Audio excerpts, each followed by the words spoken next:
Patrícia Domingos, delegada, vamos continuar esse bate-papo. O site da Fiesp acredita que no Brasil a corrupção custa 69 bilhões de reais. Aí eu preciso perguntar a ela, Patrícia, a questão da corrupção, como impacta na vida do povo? Na verdade, a corrupção ela impacta em todas as esferas da vida do povo, né? As pessoas olham muito para o que dói mais, por exemplo.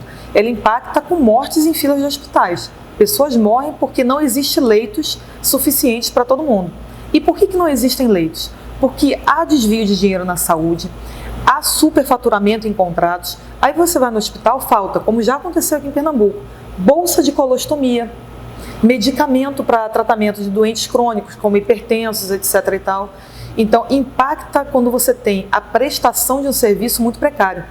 Então, você tem a saúde precária, você tem a educação precária, a merenda das crianças, nós investigamos, isso está em investigação nossa. Feijão com fungo, leite em menor quantidade, então a professora diluía mais. Há um relato de uma professora que ela faz um relato muito emocionado, que ela diz o seguinte, eu não aguento mais pegar um peito de frango para fazer uma canja para 300 crianças. E muitas vezes a refeição que aquele menino tem na escola é a única que ele vai ter durante o dia. O menino carente, ele vai para a escola para se alimentar. Ele aprende por tabela, mas ele vai pela fome, né?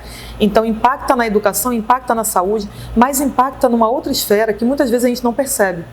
Aquele assaltante que abordou você na rua, que botou uma arma em você, que lhe roubou, que atirou no seu filho, que roubou seu carro, que invadiu a sua casa, ele é uma vítima da corrupção também. Eu não estou aqui fazendo apologia ao crime ou defendendo o marginal, não. Sempre deixo isso bem claro, até porque eu prendo uma dúzia de marginais por semana. Mas a questão é, quando você chega para uma criança, lembra aí da sua infância, né? Quando alguém te perguntava, o que você quer ser quando crescer? Astronauta, professor, médico, palhaço. Ninguém dizia, eu quero ser ladrão, eu quero ser traficante, eu quero ser homicida, eu quero ser estuprador. Ninguém diz isso. Esses criminosos que hoje nos abordam com uma arma na mão, com uma faca, que nos roubam, nos furtam, muitos deles vieram da ausência de oportunidades. Verdade. Então é a criança que vê o esgoto passando na frente de casa, que o banheiro dele é um buraco no quintal, que ele toma água do rio. É um menino que vai para a escola, não tem um lanche adequado, não tem refeição, não tem material escolar, o uniforme está furado. É o menino que viu a mãe morrer na fila do hospital. Esse é o menino que virou um adulto e que hoje cobra a conta da sociedade como? Com uma arma na mão. Então, a conta da corrupção, quem é que paga? Todos nós.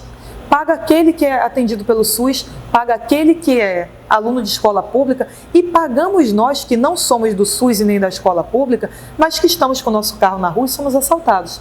E muitas vezes a gente paga essa conta com a vida. É uma reação em cadeia, né? É uma reação em cadeia. Então, eu falo para as pessoas, quando você olhar para um criminoso, olha o histórico dessa pessoa. Vai ter gente que teve um bom histórico familiar, condições de vida e virou um criminoso. Teve escolha. É verdade. Muitos não têm escolha. E a ausência de escolha empurra o cidadão para deixar de ser um cidadão e se transformar no criminoso e cobrar a conta da gente. O boleto da corrupção chega nas nossas casas. Eu pude viver pessoalmente duas situações na saúde pública, meu pai e minha mãe. E eu posso te dizer, quando eu vejo alguém falando, estão matando indiretamente. Não, eles não estão matando indiretamente.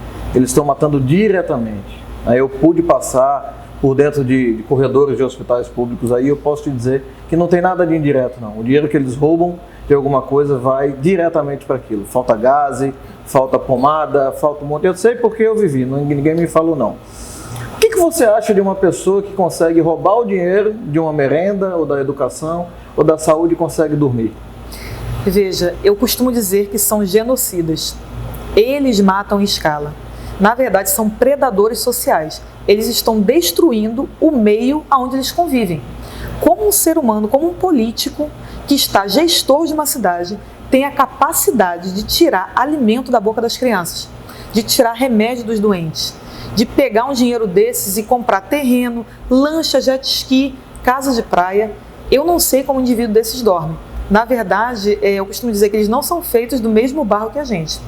São pessoas que têm uma ausência total de consciência, né, uma ausência total de empatia para com a sociedade de modo geral. Porque esses políticos têm filhos. E eu já entrei em casa para prender políticos corruptos e eu vi o filho do cara pequeno, às vezes é bebê de colo. Como um ser humano desse olha para o filho comendo um Danone e consegue dormir com a consciência tranquila, tendo tirado o feijão da boca de um carente, né? Então eles são predadores sociais, eles são pessoas que não têm consciência e eles destroem e deixam um rastro de destruição, um rastro de descrença, de desesperança por onde passam. Nessa velocidade do que a gente está vivendo, eu te confesso que eu fui menino com 16, 17 anos, querendo mudar o mundo, né? E a gente meio que desistiu, ou que desiste. Nessa velocidade que a gente vai, quanto tempo a gente leva para limpar isso tudo, essa nojeira que a gente vê aí? Olha, a gente está vendo um movimento muito forte de combate à corrupção nessa última década, né? Na verdade, eu acredito que é uma mudança a médio e longo prazo. Eu acho que a médio prazo a gente vai ter uma limpeza muito boa e a longo prazo a gente vai chegar muito perto de extirpar esse mal. Eu espero estar viva para ver isso, né? Nem que seja lá para os meus 90 anos, né? Mas eu sou uma otimista, assim, incorrigível, e eu realmente creio, eu acredito que a gente tem potencial para crescer. O Brasil é um país muito próspero e é um país composto majoritariamente por pessoas de bem. A gente não pode entrar nessa síndrome do primo pobre ou do primo feio, né? O Brasil não presta, a população é ruim, o país é horroroso, cada um tem o governo que merece. Eu não tenho o governo que eu mereço. Eu não me atrevo a dizer essa frase. Eu não tenho o governo que mereço, eu quero um governo melhor. Vou ajudar a mudar o meu país através do voto, através de ações sociais, através de mobilização, para que um dia filhos e netos da gente, a futura geração, habite um país mais limpo. Quando você não tem o apoio do Estado, aonde vocês estão se apoiando? Hoje a gente tem um apoio popular, né? E é engraçado que a gente trabalha com o conceito da resiliência, né? A gente precisou viver o evento extremamente traumático do fechamento de uma delegacia que era a mais produtiva do estado de Pernambuco, a que tinha os trabalhos mais relevantes, a que aumentou a credibilidade da população na polícia, né, porque as pessoas têm esse estigma em relação à polícia e começaram a acreditar, tanto que a população defendeu a manutenção da DECASP. E foi um movimento lindo, porque eu não vi a população defender a polícia desde 1964. E a população foi às ruas pedir para não fechar uma delegacia. Então, hoje a gente se apoia na população, que nos apoiou durante o evento do fechamento da delegacia e que hoje nos apoia no nosso projeto. Então, cada palestra nossa tem 100, 200 pessoas assistindo, né? E a gente, na qualidade de semeadores de uma ideia, né, de combate à corrupção, eu lanço as sementes e ela bate em alguns solos férteis, né? Então, os nossos espectadores se tornam multiplicadores da ideia de um combate à corrupção, para que sejam cidadãos que fiscalizam, que denunciam, que batem forte na corrupção, que cobram providências do Estado, que participam de mobilizações em redes sociais para impedir, por exemplo, a aprovação de projetos absurdos, né? Então, hoje o meu apoio é na população. E o papel da justiça, né, no STF, essas coisas que também estão sendo muito cobrados, parece que estão jogando contra o povo? A gente vê algumas decisões muito polêmicas, né, de alguns órgãos jurisdicionais e que para a gente nos entristecem, né, porque a gente crê que algumas decisões dessas são contraproducentes, elas não ajudam o nosso país, mas isso é uma opinião pessoal. Mas a gente acredita que a pressão popular também fará com que o judiciário acabe também tendo um olhar diferenciado, um olhar de prioridade em relação ao combate à corrupção. Vamos fazer uma rapidinha, um pay-buff, eu falo uma palavra e você diz o que é que o teu coração manda dizer? Vamos tentar, né? Carreira política? Não. De jeito nenhum? Não por enquanto. Seu maior desafio? Meu maior desafio, sobreviver ao fechamento da delegacia. Foi muito doloroso. Você tem medo de quê? Eu tenho medo do combate à corrupção não ser tão potente. Embora eu creia muito nisso, mas esse é um medo que eu tenho. Que chega uma hora em que as pessoas desistem. Então, não desistam, pelo amor de Deus, não soltem a bandeira, né? É aquela história, a gente está de mãos dadas e a gente não pode enfraquecer o movimento. Futuro? Eu vejo um futuro ligado à mobilização de pessoas, né? Hoje eu trabalho com gente e não trabalho mais com os criminosos, hoje eu trabalho com as pessoas de bem. Um sonho? Um sonho, ver o meu país limpo. Isso tudo que está aí. Exatamente, ver um país onde as pequenas corrupções também não aconteçam, onde ninguém estacione em vagas deficientes, ninguém fique com troco errado, né? E ninguém nos taxe de otários, por exemplo, por fazermos o certo. Né? Então eu acho que essa mudança ideológica, ela vai acontecer. Só tem o otário porque tem o esperto e não é legal ser o otário, né? Olha, eu costumo dizer que se o esperto soubesse as vantagens de ser honesto, ele seria honesto por esperteza, para não acabar preso. E é uma pena que a gente precisa tratar isso como qualidade, né? Devia ser uma obrigação de todos nós, inclusive como pais.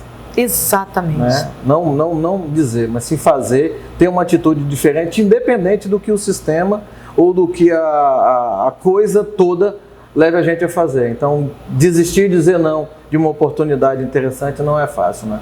Sem dúvida.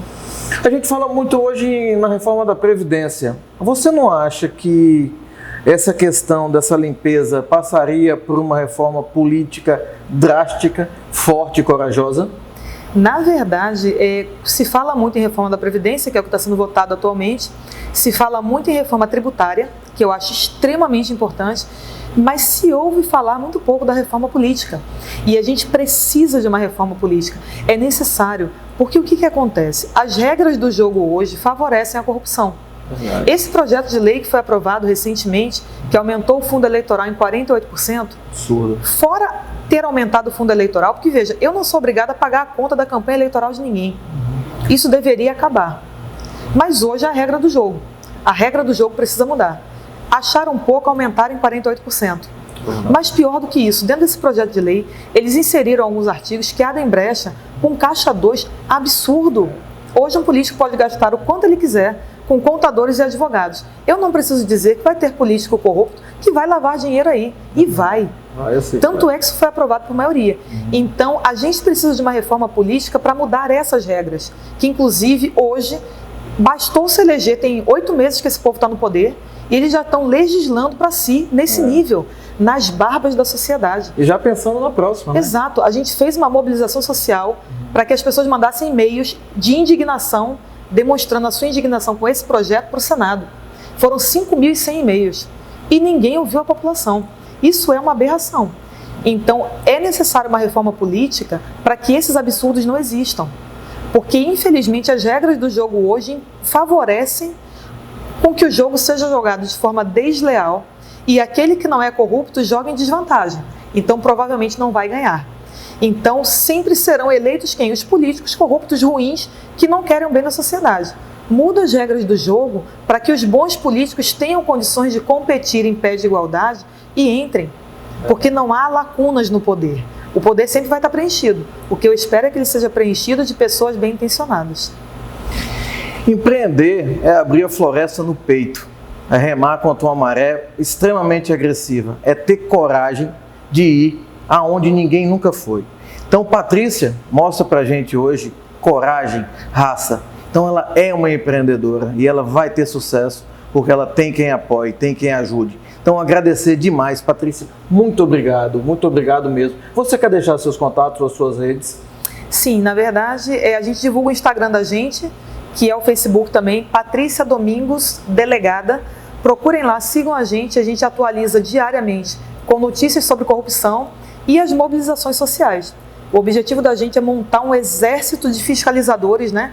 Então a gente conta com quem está assistindo para acompanhar o nosso trabalho e fazer parte do trabalho que a gente hoje vem encampando, que é o controle social e fazer com que o cidadão realmente exerça protagonismo na vida pública. Essa é a nossa proposta, esse é o nosso convite.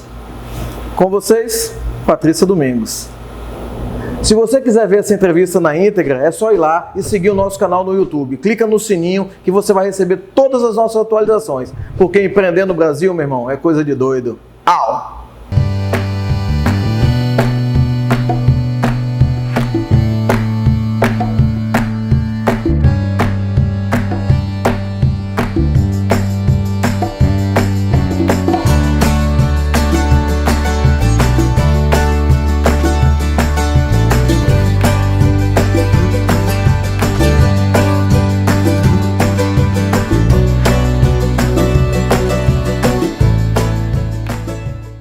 Fique agora com Conexão Creare.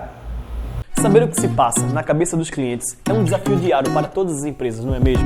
Mas você já imaginou conhecer a fundo as necessidades do consumidor e agir de forma precisa para resolvê-las? E se eu disser que essa fórmula existe e está ao seu alcance e da sua empresa? Estamos falando sobre Design Thinking e para saber como ele pode fazer diferença no mundo corporativo, nos acompanhe a partir de agora.